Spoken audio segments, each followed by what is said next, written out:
It is Thursday, April 14th. This is Spingola Speaks, and this is Deanna Spingola. I'm coming to you from the suburbs of Chicago. I thank you for listening to RBN and to this program. You are listening to RBN because you can handle the truth. If you have not ordered RBN cards, I highly recommend that you do so. Pass them out to friends and help this network to grow. If you have questions, comments, suggestions, email me at Deanna@Spingola.com. Be sure to check my radio schedule page at Spingola.com to see past and future guests and links to their websites. If you are looking for the website for any guest that has been on or will be on the program, go to the radio schedule page at Spingola.com.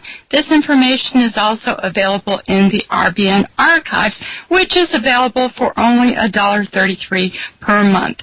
We will take calls in the second hour of the program when I open the phone lines at 800-313-9443. Let me reiterate my policy with regards to guests who discuss 9/11. Guests should present their views without specifically naming those who disagree with them. A person should be confident enough with their information that they do not need to discredit others in order to have the listeners accept, evaluate, and draw their own conclusions. A guest's ideas should be strong enough to stand on their own without discrediting someone else's views. My guest today has sufficient documentation, charts, tables, pictures, and text that she does not have to resort to criticizing others in the 9/11 community. The evidence stands on its own. Others in the 9/11 community have not always accorded Dr. Wood the same consideration and respect. Many people suspect that certain factions within the intelligence agencies have managed the 9/11 truth movement from the top down since the beginning. I personally believe that people were in position long before that day to stifle any real investigation. My guests today are Dr. Judy Wood and her attorney, Jerry Leaphart. Her website is drjudywood.com, and Dr. Wood is the author of Where Did the Towers Go? The book site is wheredidthetowersgo.com. Dr. Wood, are you with me? Okay. Dr. Wood is not on yet, but we do have Jerry Leaphart, her attorney. Welcome to the program, Mr. Leaphart.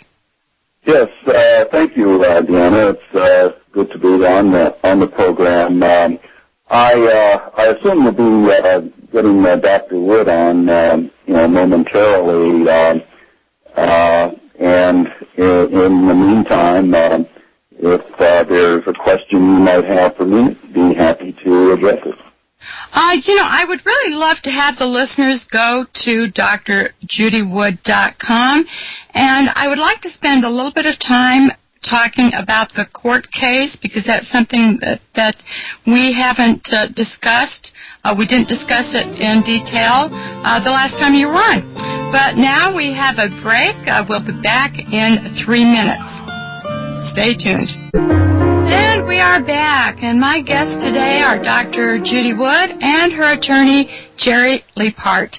And Dr. Wood's website is drjudywood.com, and I would appreciate it if the guests would go to that website, because I would like to refer to some of the pictures and some of the documentation. And as I was talking with Mr. Leaphart before the break, I would also like to cover the court case right away.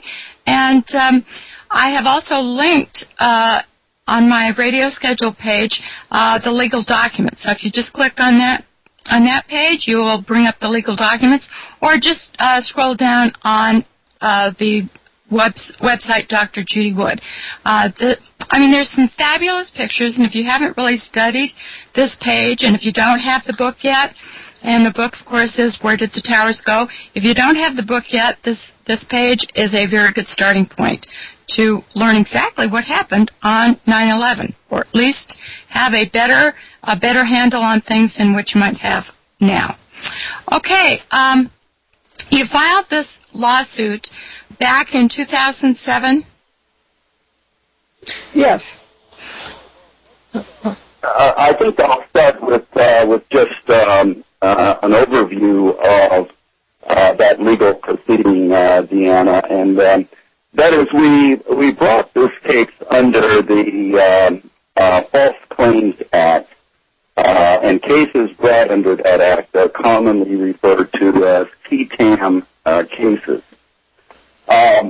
Basically, the essence of a Qui Tam case is that it alleges that fraud has been committed on the government, and it is a way in which private citizens who are not themselves affiliated with government can bring an action pointing to the existence of fraud that has taken place that has not been otherwise remedied. Now, as I have said many times, the key to understanding the approach that we took to 9/11 is to identify those military-industrial complex companies or entities who had the capacity to carry out the events of 9/11. Does not say that they did it specifically, but it references the capacity that they had that was consistent with what happened.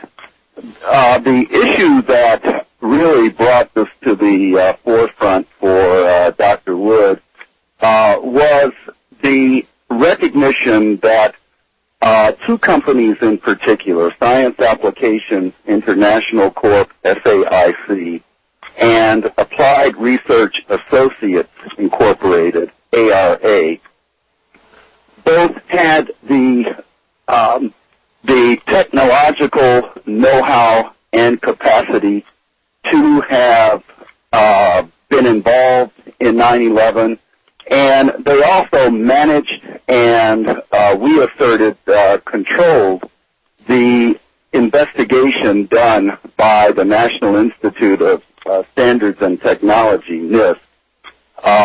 The report that had as its congressional mandate that of determining what destroyed the World Trade Center complex, but which did no such thing and indeed instead caused to be published a complete sham and fraudulent report on the event. The key element of the fraud was that they curtailed and stopped the investigation of what happened at exactly the point that what happened was about to start. Namely, they curtailed their investigation at the point when the building was underwent destruction. Right. That was the step too far. Sure. And television is, according to Stephen Jacobson, who's an expert on mind control, a vehicle of indoctrination and brainwashing. And on that day, Dan Rather said, and I quote, "For the third time today, it's reminiscent of those pictures we've all seen too much on television before when a building was deliberately destroyed by well-placed dynamite to knock it down," unquote. And so immediately there were people who as it was happening, were talking about controlled demolition. Well, that's right. I mean, Dr. Wood herself has often pointed out, and I think her book makes mention of this right at the outset, that in looking at what happened is just, it's that what was seen was not a collapse. It was inconsistent with a claim of a smack by a jetliner that two 110-story structures could literally vaporize there in front of our eyes, and based on the claim that the buildings were undergoing a collapse, it defied reason, it defied physics. However, what it did not defy was television's capacity to create an illusion. Right. As the story of 9/11 eventually unfolds, I think we will have to come to grips with the ability of television to create an illusion and to cause people to essentially want to believe things that are not true, that are not accurate, and that are quite the opposite. They defy reason and defy logic. So that was the basis upon which the case was brought, and it proceeded in 3 stages, actually 4 stages if you count the administrative agency action where Dr. Wood published her findings concerning what destroyed the World Trade Center within NIST itself. That was the preliminary step that actually needed to be taken in order to then be able to bring an action under the False Claims Act. The case proceeded in the United States District Court in New York. Then when it was dismissed there, it was taken up on appeal to the Second Circuit Court of Appeals. And then finally an application for writ of certiorari was filed in the U.S. Supreme Court. And the entire process went on for just under 3 years. And to me, the outcome was successful. Now, in cases of that nature that you might call an activist case, the measure of success, the measure of victory versus defeat, is not always the same as it might be in a case where the issue of getting the verdict in your favor or the decision in your favor is the measure of victory versus defeat. In this particular case, the benefit is that it placed into the public record an enormous amount of information that demonstrated the accuracy of Dr. Wood's claims. And so that information is there, Deanna, as you know, for all to see. You have asked listeners to go to the website and to begin the process of taking a look at it. Now, in so doing, you're going to find, of course, that it is a wealth of information, and it is it will take your listeners time to go through it, to look at it systematically, or to use various search techniques to single out parts of it that might be more or less important to them at a particular time.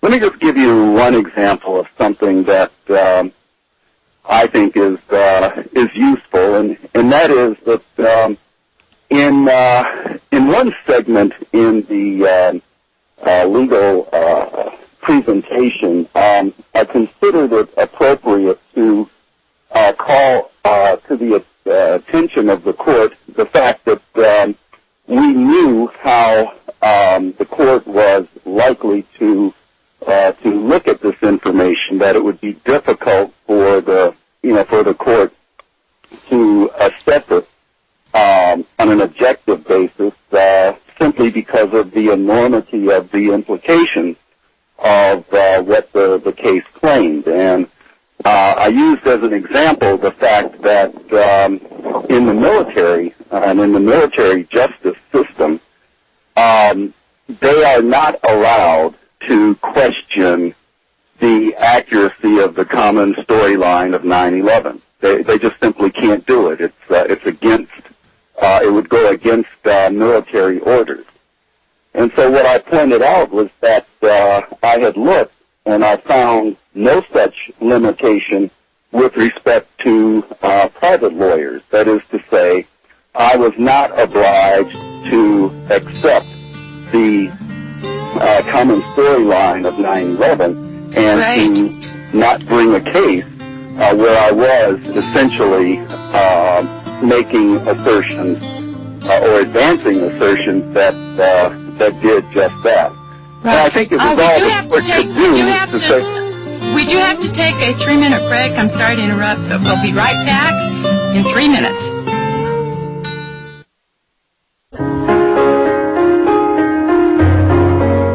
Welcome back, friends. My guests today are Dr. Judy Wood and her attorney, Jerry Leaphart.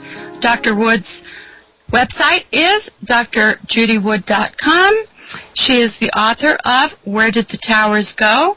Many of the people who have voiced opposition to Dr. Wood's research have never actually ever seen her book and have not studied the research on her website. Further, Dr. Wood is, to my knowledge, the only person who has filed a lawsuit. And Mr. Leaphart was just explaining as a private attorney that he had some benefits that certainly military attorneys did not have. So please continue.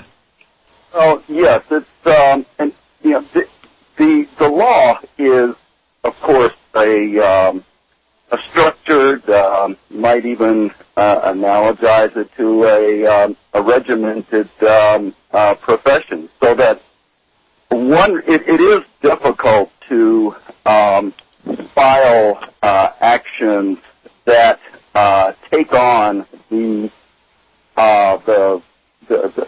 common wisdom or the commonly accepted version of events, and that especially when they implicate matters that are of extreme importance to public policy. And after all, the essence of 9/11 was to then justify the taking of decisions to invade other countries, based on that pretext. So, in taking on a case like that of Dr. Wood, one has to go into that with the understanding that you're not likely to get a United States court to agree, easily, if at all, with the claims that are being made.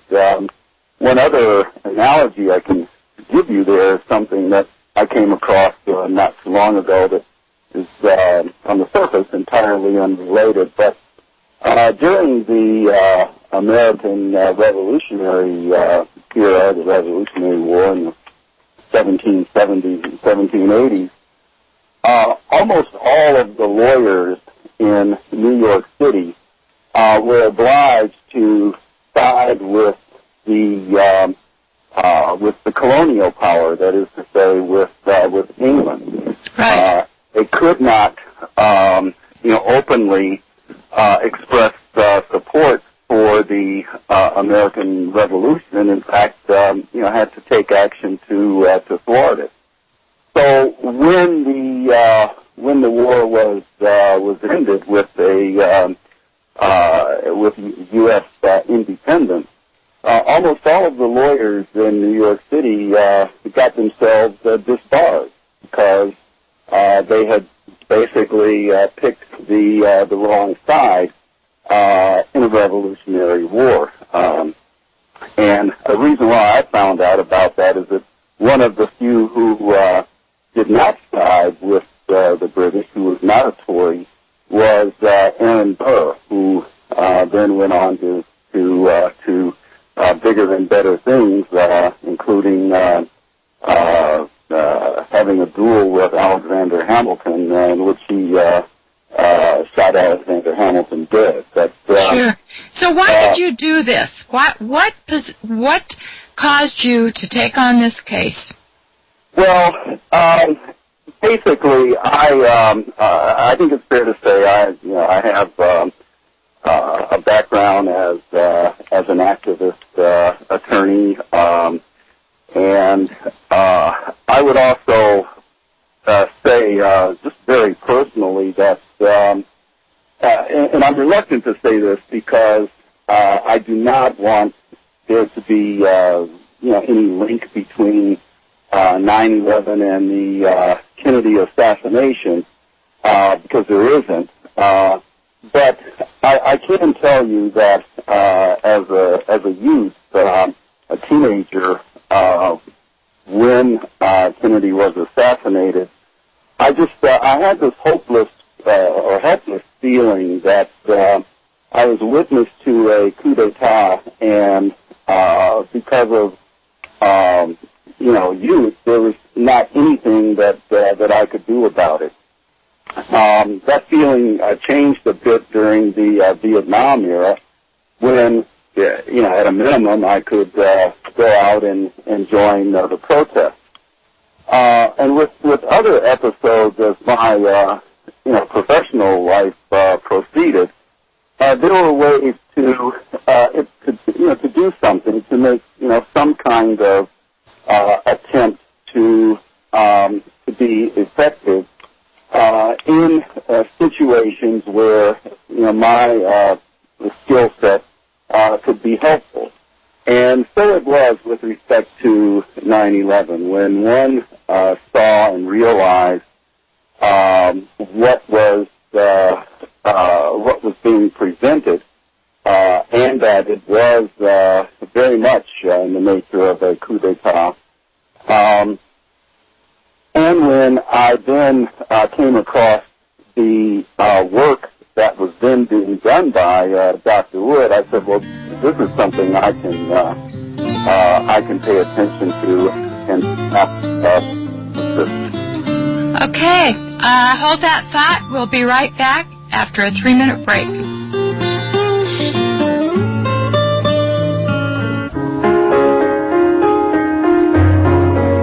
Welcome back, friends. My guests today are Dr. Judy Wood and her attorney, Jerry Leaphart.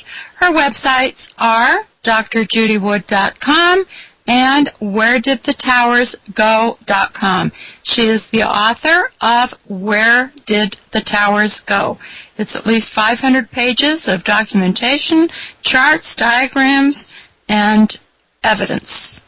And I ask you that important question, Mr. Leaphart, because I believe it's very important to look at the motivation behind a person's actions. And so I just was really curious, and I felt that was probably what you would tell me, is that that's how you felt. You felt that her evidence was sufficient to go to court with.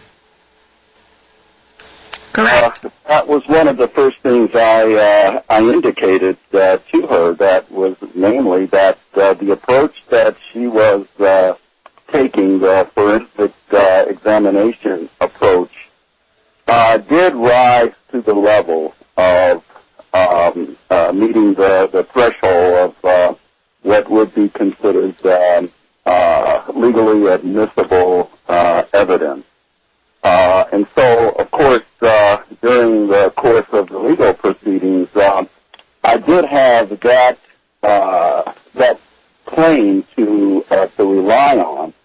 And, of course, the defendants in the case that included SAIC and ARA, the entities that I mentioned earlier, never did solidly or even specifically deny the claims that we were making. As a matter of fact, for those of your listeners who might be psychologically inclined, there were a couple of actually specific incidents in the written records in the case where you were startled because it appeared as though the defendants were actually admitting that Dr. Wood was correct. We had more than one written example where at the very least you could say was, oh well, they made a mistake. That's a typographical error. They didn't really mean to admit that what Dr. Wood is saying about what happened is true. And a third example of that is that as this case was proceeding, many people doubted the existence of directed energy weaponry.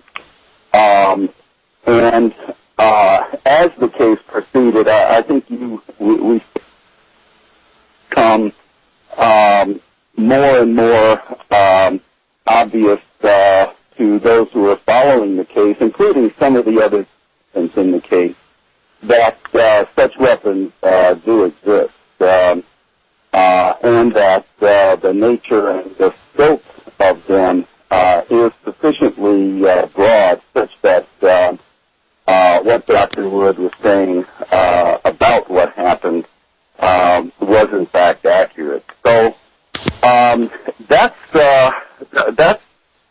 how the legal case shaped up, and looked at from an historical perspective. I'm very pleased to have had a small part in being able to demonstrate that people from our generation, that is, contemporaries with what happened, did figure it out and did take a stand against it. We cannot know how far into the future it will take, or how much time it will take for this information to pierce public consciousness on a large scale, but at a minimum, Deanna, the record will show that Dr. Judy Wood got it right and did so contemporaneously with the event itself. Right. And no one else in the Truth Movement has filed a lawsuit?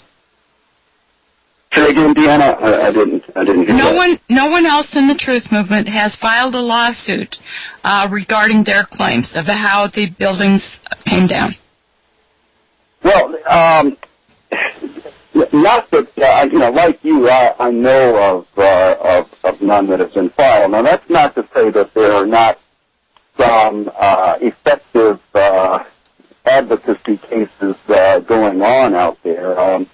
For example, to my knowledge, there are still a few, perhaps 3 of the victims who first declined to accept the settlements from the World Trade Center Compensation Fund, or the 9/11 Victims Compensation Fund. Most people who were victimized by the event having either suffered themselves injury or a loved one, a next of kin, perished in the event, accepted the settlement offered by the compensation fund. A relatively small number of them took the matter on to the second layer or level of mediation, and that group received significantly more in compensation. But then at last count, there were 3 cases of individuals who declined to accept the mediation award and were instead seeking to have their claim litigated in court. Now, sadly, I think the justice system is accurately characterized as seeking to force these individuals to settle rather than to have their cases tried. And for that reason, there just simply has not ever been an accurate, legally based, factually authenticated determination of what happened on 9/11. That simply does not exist. What was the results of the court case? What did they arrive at? How was this resolved? In Dr. Wood's case, the case was dismissed on the basis of a strict interpretation of Qui Tam law and Qui Tam jurisprudence, where the requirements that must be satisfied to bringing a Qui Tam case are actually quite strict. And the reason for that is that it's understood that there should be a way for private citizens to bring lawsuits on behalf of governmental entities. Otherwise, you can have episodes of fraud that simply go unremedied, either because there's collusion or because too much political pressure of some kind might be brought to bear, thus leaving the government vulnerable to fraud claims. So on the one hand, there's a recognition that there should be such cases, or that there should be a remedy for fraud on that basis that can be brought by private citizens of what is supposed to be a representational or representative government. Government represents us. But on the other hand, the counterbalance to that is that it is very difficult to satisfy the technical requirements that must be met in order to be able to bring such lawsuits. Yeah, so the best thing that happened was that Dr. Wood was able to present the entire case. There are numerous PDF files, numerous papers. The documentation is there for the public to access. Is that correct? That is correct. Okay. And in addition to that, I think we really did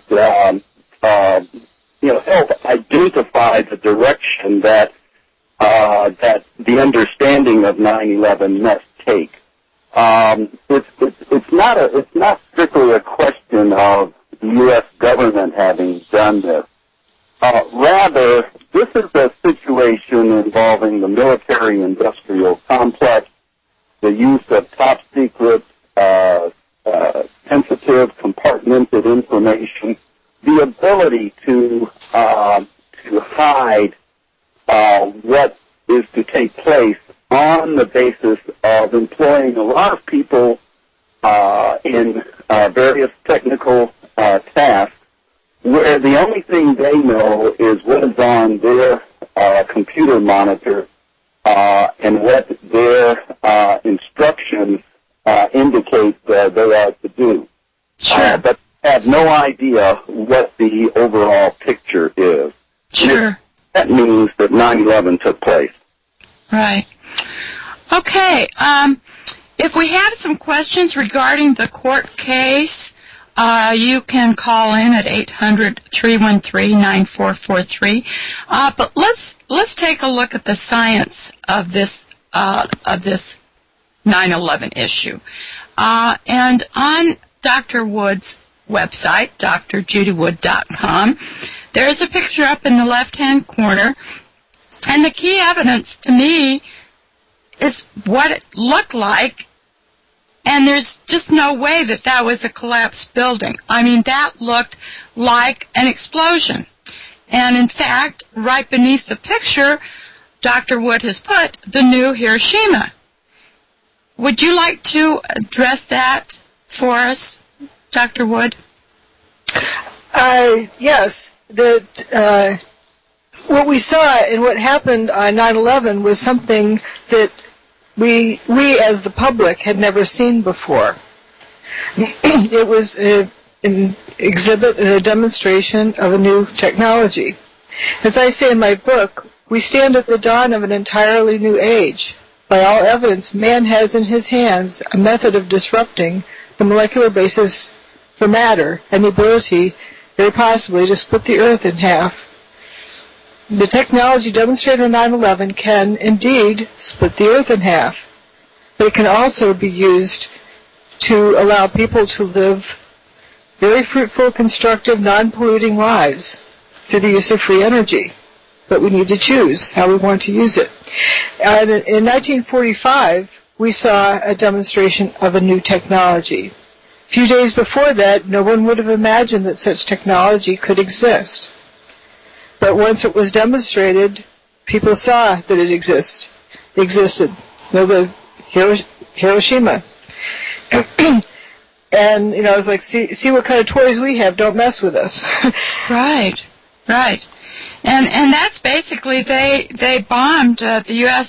government bombed 2 sites in Japan after the Japanese government had offered to surrender in January. In fact, they'd been trying to surrender for about 4 months through various mediators.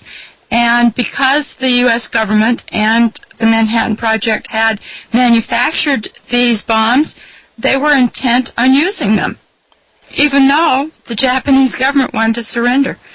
So it's very interesting that you make this comparison.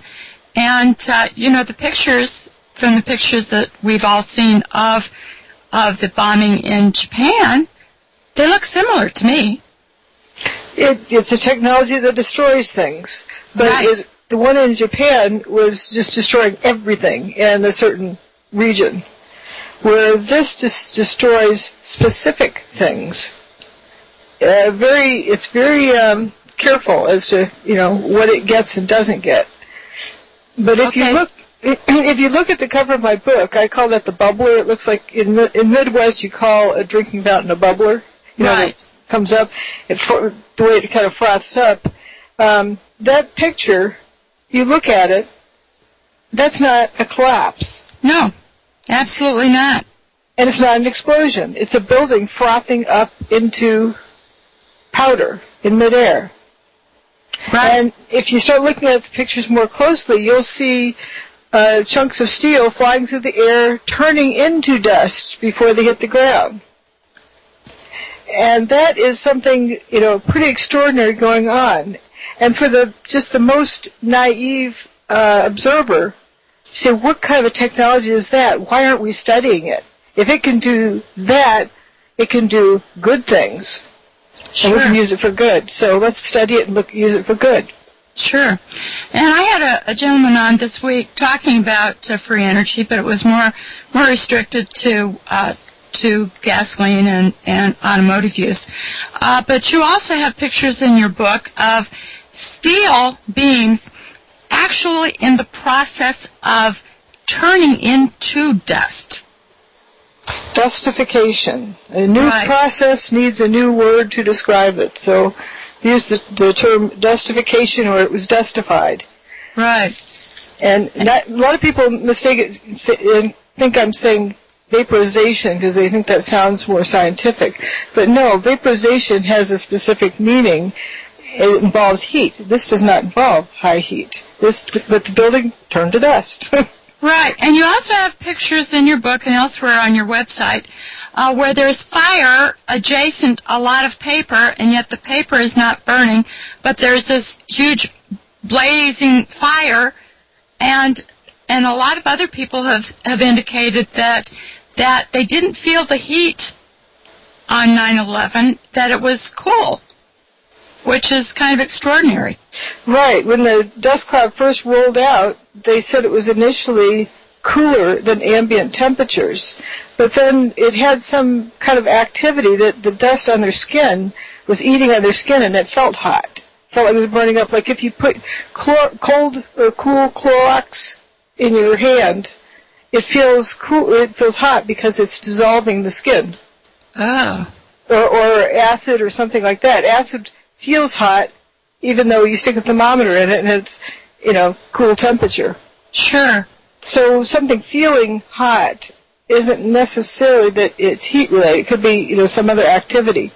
But if you look at the evidence instead of the subjective stuff, you'll see this, you know, glowing pieces of something sitting on paper.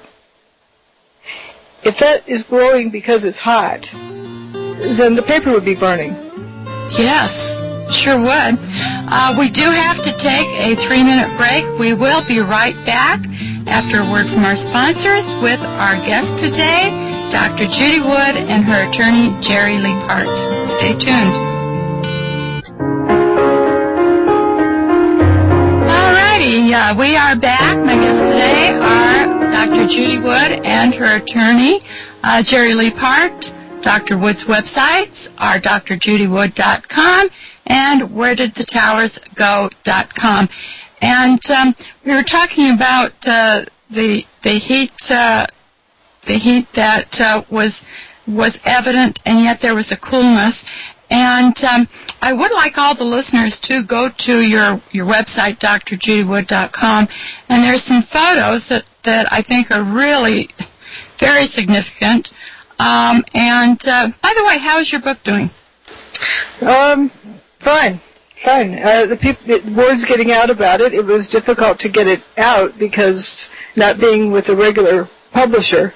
But word is spreading quite quickly. And it's interesting, so many of the people who buy it come back for more. They're repeat buyers. And there's one fellow that said, well, I got to page 100, and I bought a second book. And I got to page 300, and I bought 10 more. Wow, that's fabulous. It's not uncommon. There's quite a few of the 10 and over buyers. Sure. We do have a caller, Russ from Iowa. Russ, welcome to the program. You have a question?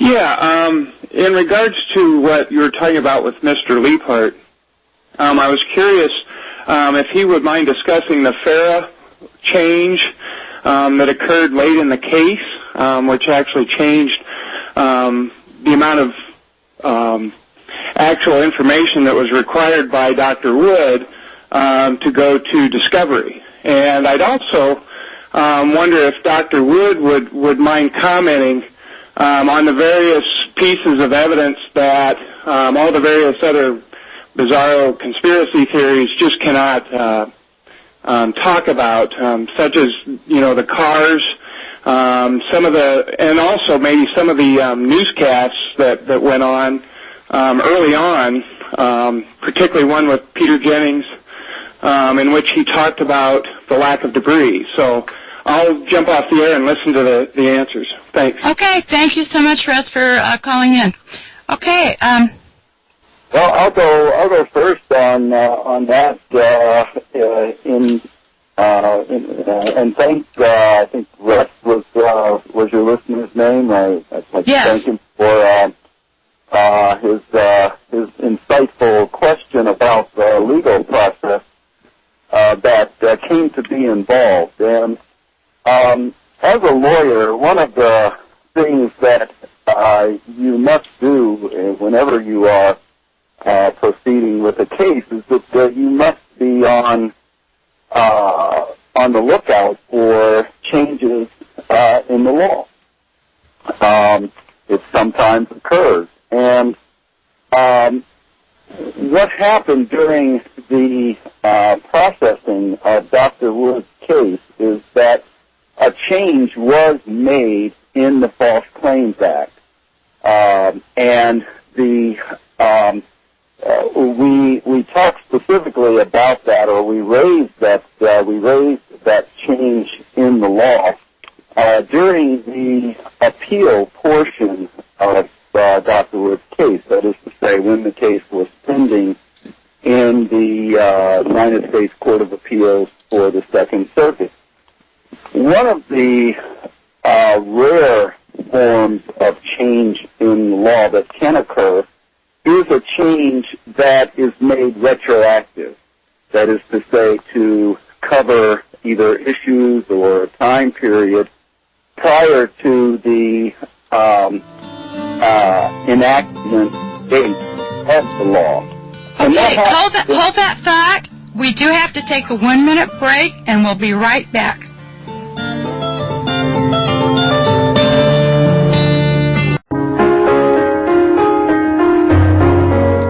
Welcome back, friends. This is the second hour of Spingola Speaks. This is Deanna Spingola. My guests today are Dr. Judy Wood and her attorney, Jerry Leaphart. Dr. Wood's websites are drjudywood.com and wheredidthetowersgo.com. Dr. Wood is the author of Where Did the Towers Go? And Russ from Iowa asked a question, and Mr. Leaphart was just answering a question about the retroactive nature when new laws are created that might relate to a particular case. So Yes. Russ himself mentioned the acronym of the law in question here. The acronym is FERA, F-E-R-A. And that stands for Fraud Enforcement and Recovery Act. It came into effect in the middle of 2009, and it had retroactive provisions that dated back to just about a month or two prior to the initiation of Dr. Wood's case, which meant that those changes applied to Dr. Wood's case. Now, I'm not going to try to give a specific overview of FERA. What your listeners can do is if you just Google FERA, F-E-R-A, and then add the words false claims or false claims, you'll get the explanations of FERA that you need. But suffice it to say that under FERA, the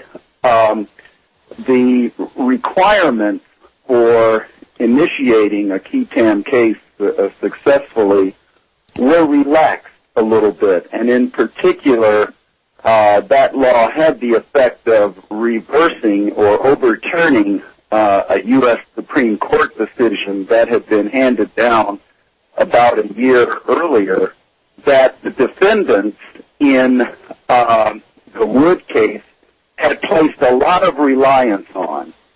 This is a decision that is entitled, well, the first words of the case are Allison Engine.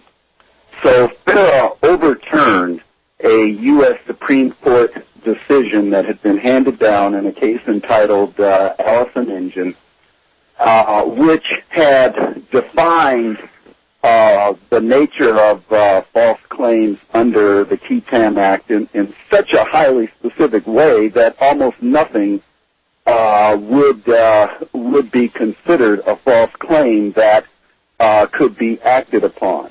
Well, the Congress took a look at that case and said, no, this is not at all what we had in mind in enacting the False Claims Act in the first place. So the FERA legislation overturned that decision. And there were other limitations that had either come about as a result of Supreme Court decisions or the way that courts were interpreting the False Claims Act that FERA overturned.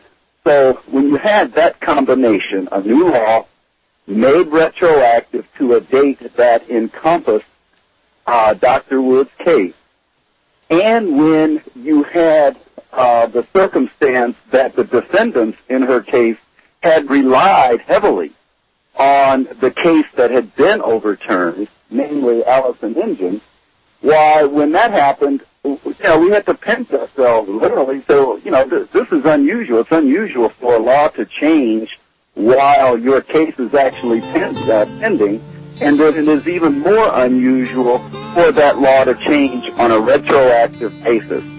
Interesting. Okay, we do have to take a 3-minute break. We'll be right back with Dr. Judy Wood and her attorney, Jerry Leaphart. Stay tuned. And welcome back. My guests today are Dr. Judy Wood and her attorney, Jerry Leaphart. Dr. Wood's website is drjudywood.com and wheredidthetowersgo.com. Okay, let's have Dr. Wood answer the other questions that Russ asked. Jerry, were you done? Yes. Let me just quickly conclude that part by indicating what happened. Now, we actually brought the change in that law to the attention of the appellate court, and the appellate court did acknowledge that there had been a change in the law, but then in a part of their decision that we found is curiously worded.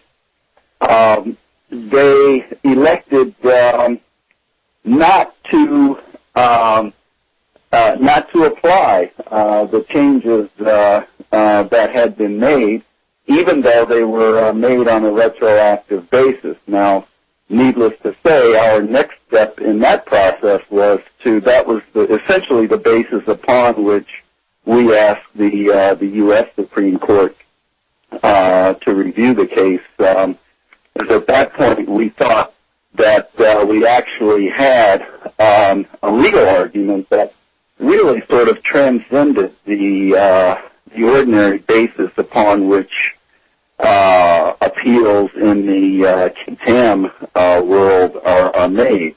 We thought we had something that really went well above and beyond what would have been legally necessary in order to actually get the court to agree with us. But alas, that did not happen. Okay. Well, okay. Thank you so much. Dr. Wood, could you address the questions that Russ asked? Yes. First, I'd like to just reemphasize that statement, that in the written decision, the judges acknowledged that the law applied to this case, but they were ignoring that law in order to dismiss the case. Amazing. It was bizarre.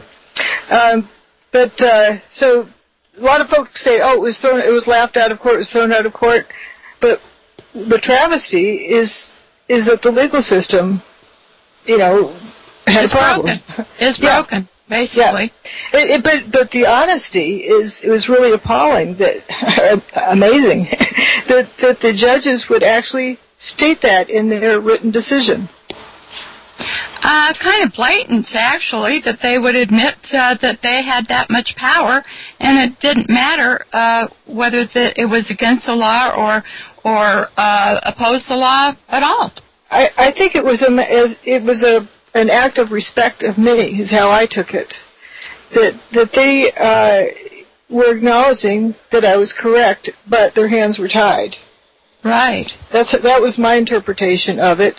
And as I stated in my book in a footnote of my preface, I didn't want the book to be about the legal case, and so that's why it's in the footnote, where I stated that here this case presents a dilemma for the courts as it involves someone's classified technology, no matter whose classified technology it is. A civil case involving classified technology cannot be held behind closed doors without publicly acknowledging that fact.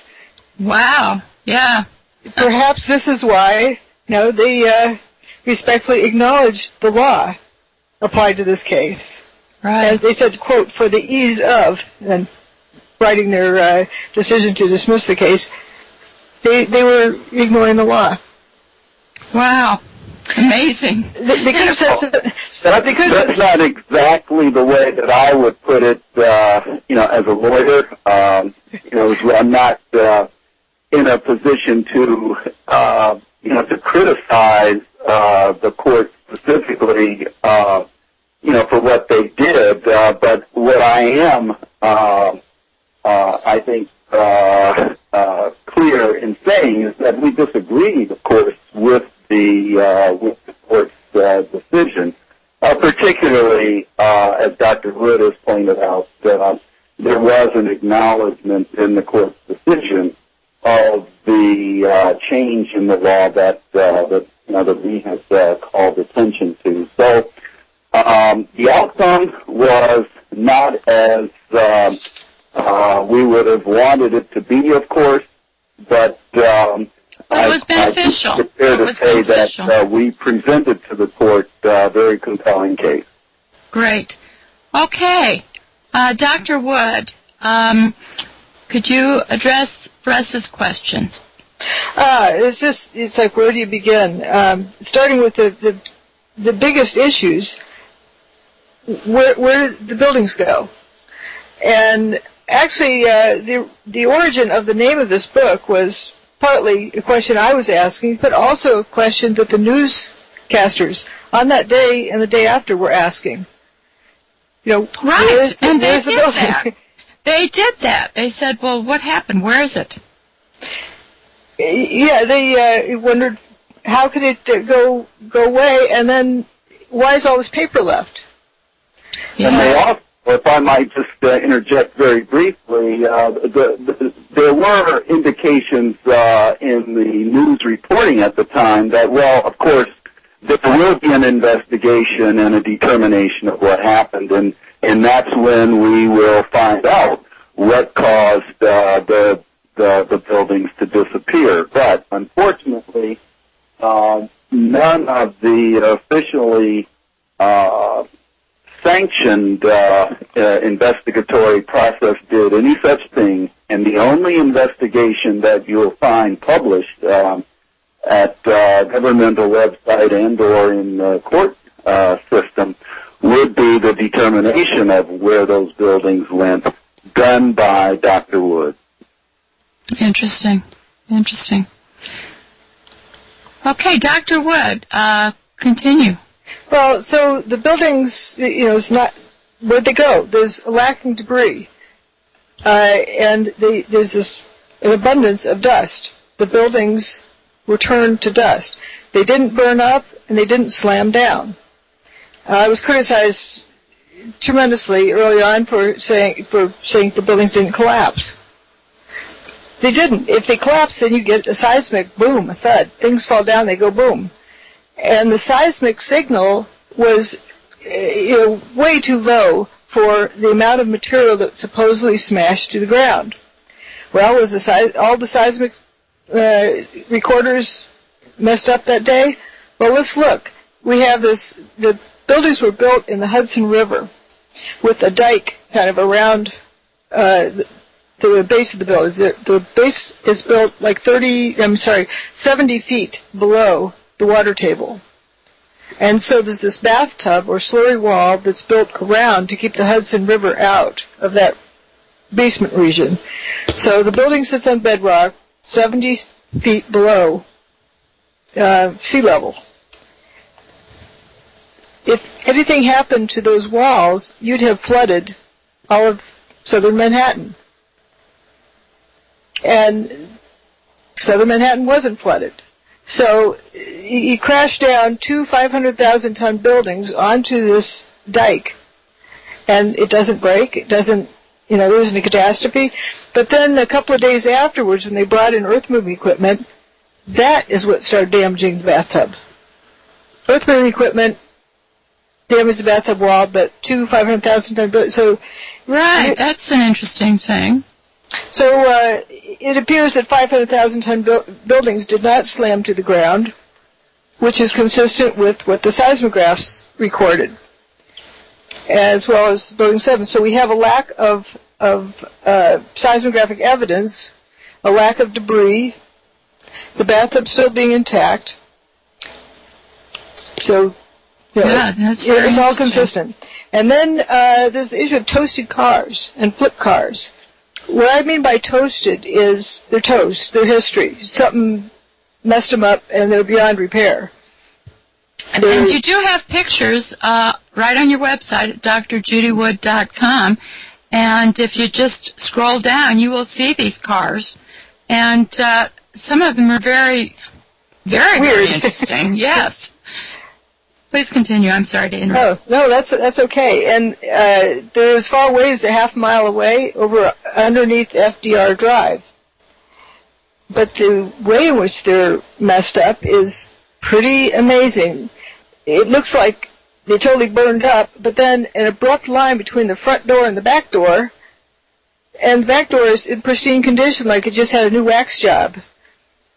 And including this one spot on this one door that around it is toasted looking, but that spot is still crisp, clean. Fire doesn't do that.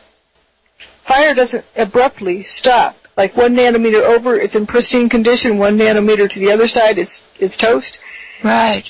And the wheels on the cars, too. Some of them are totally burned and melted.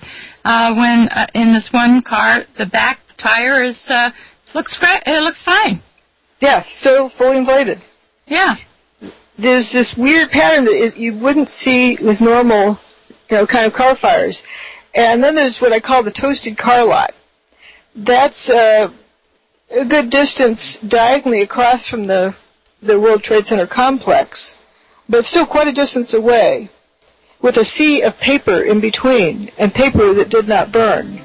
Yet you had spontaneous combustion throughout this parking lot. Interesting. Okay, we do have to take a 3-minute break. We'll be right back with Dr. Judy Wood.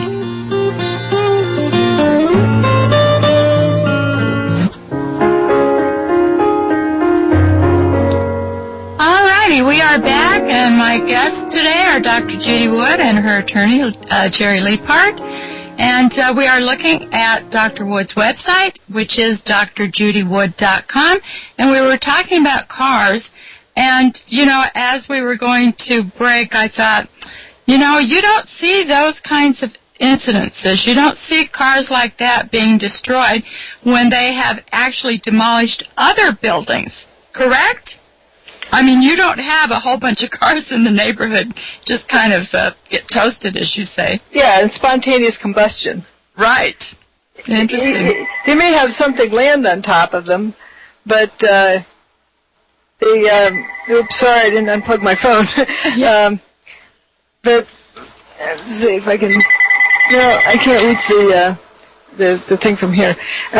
Anyway, yeah, they may have stuff land on top of them, but they don't go into spontaneous combustion. And it's strange that you'd have the front end, burning up or whatnot without the gas tank exploding. So you have a fuel line that goes to the front of the car. Right. Why doesn't, that ignite the fuel to explode? Exactly. Well, it's interesting that, often my detractors accuse me of speculation. And they, in the same sentence, they also criticize me for showing only evidence. Why are you showing all of this evidence? Don't you know what the official story is? Come on, girl. You have to start out with the evidence. Then they want some kind of an answer, some trendy term that they can just grab onto. Sure. And I specifically stay away from trendy terms and stay away from any kind of name technology, because something of this, they can destroy things with this magnitude. You can be sure it's not in the public domain. Sure. So why, go for a name for it? But also, once you name something, you pull a veil of mystery over it, because people stop looking at what it can do. Sure. But if you can describe what it can do and, very consistently, and then reproduce what it can do, you pretty well understand it. Sure. Doesn't matter what name you put to it. And so that is what I've done, is list all of the various characteristics, and I give them unusual names you can remember, but not like characteristic number 34965. Sure. You can't remember that. Stuff like fuzzballs, fuzzy blobs. And in my book, I have a glossary. But that is a way of, it's sort of like a double-blind study. It's the same kind of scientific method of keeping from biasing your observations. Sure. Well, you're using words, too, that the public can relate to. Correct. And that, I can relate to that. If you don't know what something is, if you don't know the phenomena, don't use the name of a known phenomena to describe unknown. For example, fumes I use. That's generic. If you said smoke, then you're assuming the cause to be fire. Right. Before you've established that. Sure. We do have some other callers on the line. Great. Why don't we take Shelley in Texas? Shelley, welcome to the program. Hello, Deanna and Dr. Wood. And I'm so sorry I don't have the name of the attorney in front of me. But Leaphart. Hello. Okay, Leaphart. Hello. This has been just fascinating. And Dr. Wood, I am a skeptic, but I will definitely be buying your book. I just absolutely fascinating. I have a question for you. You've examined, it seems quite thoroughly, the forensic, physical forensic evidence. Have you also examined the medical forensic evidence? Many years ago, I haven't even thought about it. Well, I've thought about it because it's so upsetting to me that more pathologists have not studied it, but I searched for accidental deaths to victims of controlled demolition, and I basically came up with a zilch. But I wanted to compare the scant findings of, I'm sorry, this is kind of gruesome, but they were body parts, 3,000 dead bodies, and there was basically nothing. Did the remains of the fragmented body parts fit at all with your theory? They did seem to be dustified. And thank you both. Deanna, I keep calling you guys whenever there's anyone on with you. I'll say goodbye. It's one of my pet peeves, but I'll forgive you. I know. I'm so sorry. It's a term of endearment. Well, thank you very much. Very distinguished guests. And Deanna. All right. Thank you. And if you could address that, okay? And I know there are other callers, so I'll hang up. Thank you very much. Thanks, Shelley. Thank you. Well, first of all, this isn't a theory. I just look at empirical evidence. As I say, empirical evidence is the truth that theories must mimic. And if you just focus on empirical evidence, it'll speak to you. It'll tell you exactly what happened. If you don't know what happened, just keep listening to the evidence until you do, because it always speaks the truth. And so looking at the evidence, what we found was in partly what I call the buzzballs. You see dust that comes, well, you see the steel coming down, and, well, I hear the break, so maybe we should continue after the break. Right. We will take a 3-minute break, and we'll be right back with our guest today, Dr. Judy Wood, and her attorney, Jerry Leaphart.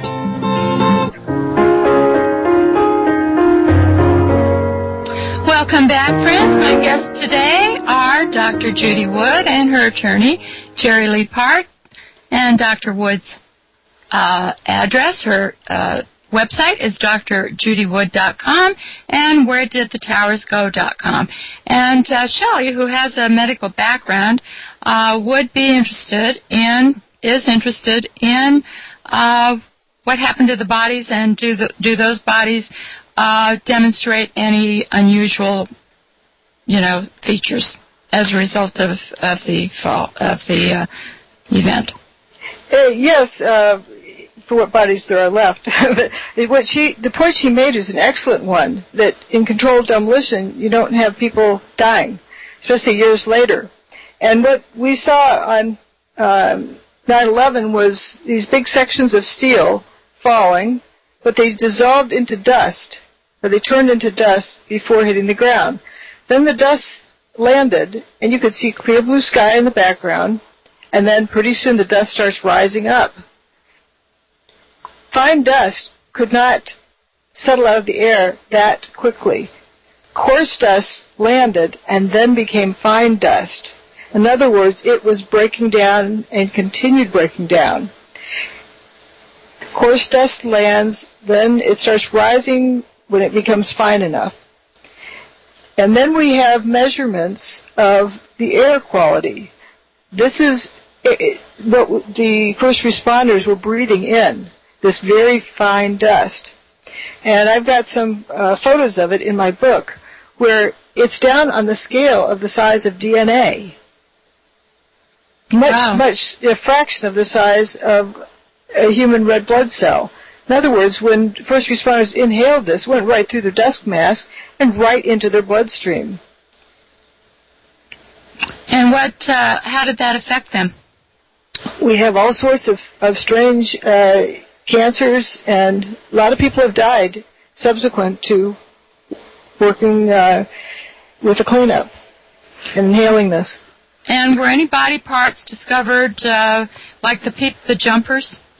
Well, there's a count that you can make of the approximate number of jumpers, and that seems to be just about equal to the number of body parts, discrete, different people. There could be several parts from one set of DNA, but that is all that's pretty much accounted for. In other words, what was inside the building, that remained inside the building, doesn't seem to have been any recognizable body parts. Wow, that's interesting. Okay, let's take Frank. He is calling from outside of the country. Frank, welcome to Spingola Speaks. Gracias. Thank you, Deanna. Dr. Wood, I would like to approach the topic from not the forensic physical nor the forensic medical, but from the psychological standpoint. Have you done any research on why it happened and who did it and what their thinking was? Was it pure terrorism, in which case it was a dismal failure, or was it some sort of political, financial, psychological setup? Well, I'm a physical scientist, and so I look at it from the point of the physical evidence. And when you're going to solve any crime, you first must begin with what happened. You need to establish what happened before you can establish how it happened, and that before you can establish who did it, and that before why they did it. And there's so much rush to incriminate or point fingers at somebody for doing something before it's even known what got done. But once you know what happened, then you can start figuring out the other much more clearly.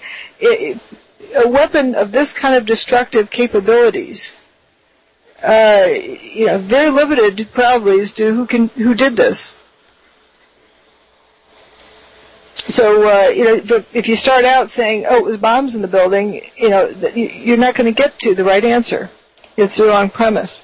So that's why it's important to figure out what happened, and that's what I focused on, the forensic study of the evidence. There are some psychological things I do note along the way. For example, the peer pressure conformity that occurs, and why necessarily people's memories aren't like tape recorders, which is why the physical evidence is so much more important than what people think they saw. But I mainly stick with the physical evidence. All right, so it's your concept, and I congratulate you on your book. I'm in a situation where just getting hold of a copy of the book might not be terribly good for my health. I congratulate you on your book, and I thank you for your opinion. Your concept is that there was some sort of almost a molecular disintegrator used. It was energy field effects, and the result of it was molecular dissociation. Okay, I'm a very uneducated, ignorant person, and sometimes I get lost in the specifics of the concept, but I do understand it. Thank you very much, Dr. and Deanna. Thank you so much, Frank. Okay, go ahead. Did you have one of the misconceptions that gets passed around a lot out there is that folks envision, ray beams from space. My detractors like to package my work as such, which is incorrect. This is field effects, energy fields that interfere. And you can think of it like people who have a cell phone. I don't have one, but I understand the cell phones have zones where they work and zones where they don't work. So you have to have your cell phone in the right region in order for it to work. Sure. This is something like that, where you have this field of one signal, and you need to have another signal in there that interacts with it to create this effect. Sure. Now, energy isn't an entity. It is. It's hard to explain. But you can see the results of what energy does to other things. Yes. Does that make any sense? Yes. There's if you get a piece of glass with a bunch of metal filings on it and then put a magnet underneath the glass. Mm-hmm. Right. You can see what the magnetic field is doing to those metal filings. Right. Okay. All right. We have Jeff in Idaho. Jeff, welcome to the program. Hi, Deanna. I have about 3 questions for your guest. The first one's for Jerry. Jerry, on the U.S. Constitution, Article 9 the legislative branch limits on Congress. You know, it says no bill of attainder or ex post facto laws shall be passed. And then when you basically go read the first ruling on Calder versus Bull, 3 U.S. 386 from 1798 from Justice Chase, it says, first, every law that makes an action done before the passing of the law and which was innocent when done criminal and punishes such action. 2, every law that aggravates a crime or makes it greater than it was when committed. 3, every law that changes punishment and inflicts a greater punishment than the law annexed to the crime when committed. 4 is the one that I would want to ask the question about. It says, every law that alters the legal rules of evidence and receives less or different testimony than the law required at the time of the commission of the offense. And the offense meaning when the people lied, the date that they published the report is the date of the lie of the commission of the offense in order to convict the offender. Okay? Could you comment on that? Well, very briefly I can comment upon it. And the starting point for the discussion is that you have mentioned criteria or circumstances applicable to the criminal law. The False Claims Act is not in the nature of a criminal law. You don't. It does not result in the imposition of a criminal penalty, such as a sentence to jail time. So the circumstances that you mentioned just simply do not apply in the area of the False Claims Act, which is in the nature of a civil law rather than a criminal law. So now, you, however, say something that I think can give rise to, perhaps something that the listeners might want to know about, and that is whether or not what I refer to as a retroactive change in the law, which took place in connection with FARA, the Fraud Enforcement Recovery Act of 2009, whether that is the same as or within the meaning of an ex post facto law. And the short answer is that it is not. That there's a distinction between a retroactive change in a civil law and what is constitutionally prohibited in the nature and is in the nature of an ex post facto law. So that's a brief explanation, but I think your question is appropriate under those circumstances to call attention to something that perhaps needed to be clarified. Great. But perhaps it might be akin to the instructions given to the jury rather than the law under which a crime was committed type of thing. Well, right. The basic thing to keep in mind here, without going too far afield of the 9/11 subject, is that you don't want to make something, or it's fundamentally unfair to make something a crime after it has been committed. Because that just puts people in a position where the law can act on an arbitrary basis. But in connection with civil law, that is to say, law that basically issues out requirements for how business might be conducted, for example, you can make, you don't have the same issue of fairness in connection with making changes on the civil law side of the ledger as you do in connection with making something a crime that was not previously a crime, and then accusing people of having engaged in that crime before it was made illegal. Great. Okay, Jeff, you had other questions. We're just running out of time, and we have two quick ones. And I want to get your book, Dr. Woods, but I haven't had a chance yet. Have you found any evidence of the U-2 information, the NASA U-2 information, the overflying of the temperatures of the buildings for weeks and weeks after that, or any titrated water underneath the groundwater? And I'll take the information offline. Titrated water, I think you might be referring to tritium, and right. There's quite a bit of information in my book about that tritium. The issue about the flyover temperatures, well, there was one flyover picture, and then it was processed by, I think, USGS. NASA took the picture, USGS processed it, and then Jet Propulsion Labs reinterpreted it. So anyway, it passed through several different hands. But what I look at, and that's just one set of pictures, but what I look at is physical evidence instead of computer-generated interpretations. And what I see is, this point where they say it's 800 degrees Fahrenheit, I've got a picture of firefighters in knee-deep water at that location. Right.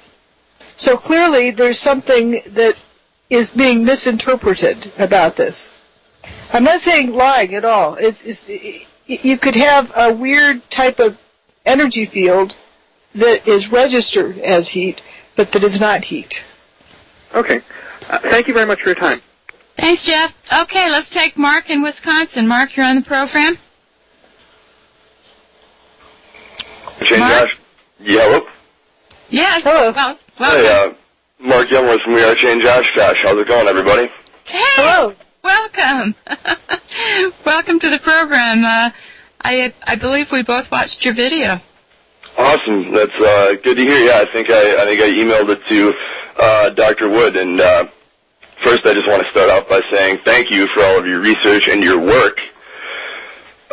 Everything that you've done, over the years for 9/11 Truth that a lot of people don't know about, and I'm just glad to hear you, up on air getting this information out. So thanks for everything that you've done thus far. Well, thank you so much, and thank you for in a calm way of asking questions that should be answered. Yeah, that video was fabulous, absolutely fabulous. I watched it this morning. There's another video from another meeting in Peoria that just went up yesterday. It's awesome.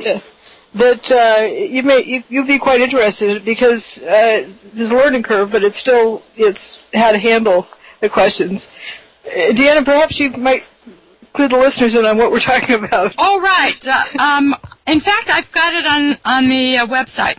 I've got it on my radio schedule website, a link to Mark's video.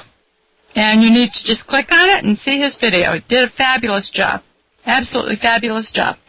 So just go to Spingola.com and go to the radio schedule page, go down to today's date, and click on the video. It's the last link right behind Dr. Wood's name. Great. And maybe, later time you could add also the other videos. I will. Too. I will do that. Yeah, Abe did an excellent job as well. I was very impressed at how he handled the situation with Mr. Gage, and I think, again, it seemed like Richard was trying to brush him off and not answer as much as he could, and it was a little disappointing. It was interesting. People in the audience to, hear him go, oh, sit down, yada, yada. It's like, he's just trying to discuss information here, and I'm sure some people got it. It was just, a couple people, but it was great to see him do it, and I think he also did a just absolutely superb job. And it just why are so many people out there, not willing to talk about certain things? And we have to get this right if we're going to go to court with it. So I mean, it only makes sense. You have to look at everything because I point out like everybody else has been. If we go to court with thermite alone, we really just don't have a case. Well, yeah, and also things like thermite burns paper, and we saw a lot of paper that wasn't burned, so then you kind of start wondering. But the biggest issue is that I think Mr. Gage... Oops, we're going to a break. Okay. You want to hang on, Mark, over the break? Yeah. We'll be right back.